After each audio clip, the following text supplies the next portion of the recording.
Berlin is a multicultural and diverse city, and that is one of the reasons why so many people want to live here.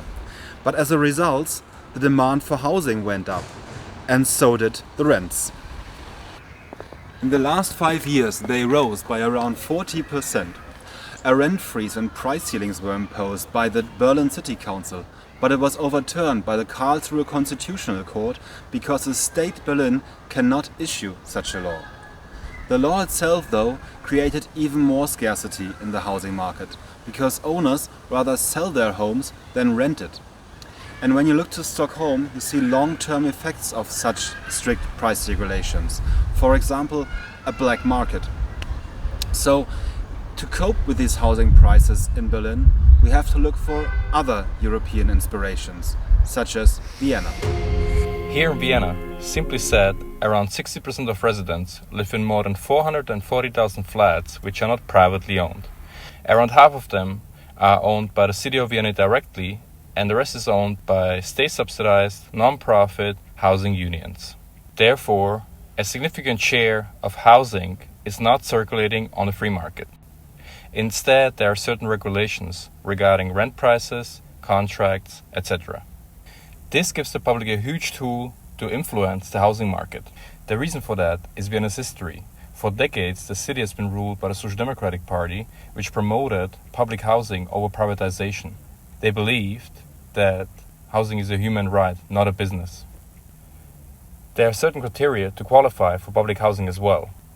Other than the maximum wage, you have to be at least 17 years old, have the Austrian citizenship or equivalent, and you have lived prior to application for at least 2 years in Vienna. This makes it very difficult for new arrivals as well as people with precarious statuses such as subsidiary protection to benefit from public housing.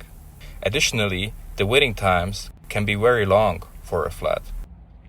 If you have no preferences, you might get lucky after 6 months, although waiting times of 3 to 4 years are very, very common. Oftentimes, flats are kept within families as well and not being given back to the housing market. Therefore, those people who can afford to wait can get flats at favorable locations. But because many can't, this can lead to an accumulation of low-income and migrant families in certain boroughs. Separate but similar to Vienna's public housing, the city cooperates with housing unions as well as private companies by financing and subsidizing new housing projects.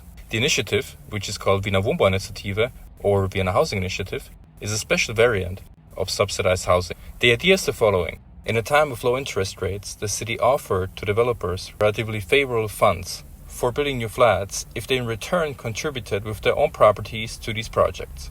The tenants then were offered apartments with certain rent ceilings as well as quality checks of these projects. Half of the flats constructed this way had to be listed on Wohnberatung Wien, which is the official Vienna housing portal. They were still in the hands of housing unions or private companies, but they had to be listed on that portal. Now this created an intermediate market, where these flats were offered to conditions similar to public housing, but way below private flats. In this way, the city was able to offer subsidized flats in a relatively short amount of time. So Vienna has created a housing market that is not only profit-orientated. This helps to keep the prices down on a large amount of flats, though the requirements to live in those flats actually causes new problems, which have to be considered as well.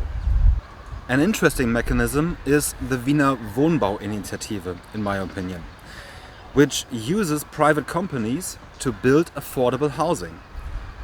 I could imagine a Berliner Wohnbauinitiative to ease the shortages of social houses in Berlin. Austria in general tries to use private companies in the housing sector to achieve social goals. There is, for example, as well the limited profit law. With this law, a private company gets certain benefits in exchange for affordable housing. These are all complex methods which are not easily copied, but it is worth to have a look at it and use them that work and optimize those that don't. This would be the pan-European, progressive and pragmatic way, the Volt way.